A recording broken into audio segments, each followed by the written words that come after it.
క్రోధినామ సంవత్సరము, దక్షిణాయనము, గ్రీష్మ ఋతువు, ఆషాఢమాసము, శుక్లపక్షము.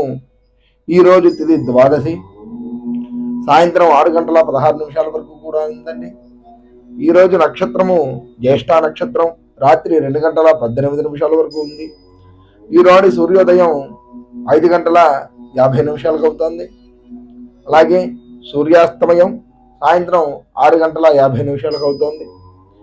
ఈరోజు అమృత గడియలు సాయంత్రం 5:09 నుంచి 6:49 వరకు కూడా ఉంది.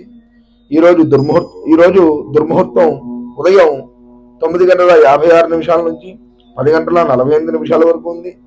అలాగే తదుపరి మధ్యాహ్నం 3:08 నుంచి 4 గంటల వరకు కూడా ఉంది. ఈరోజు వర్జం ఉదయం 7:11 నుంచి 8:50 వరకు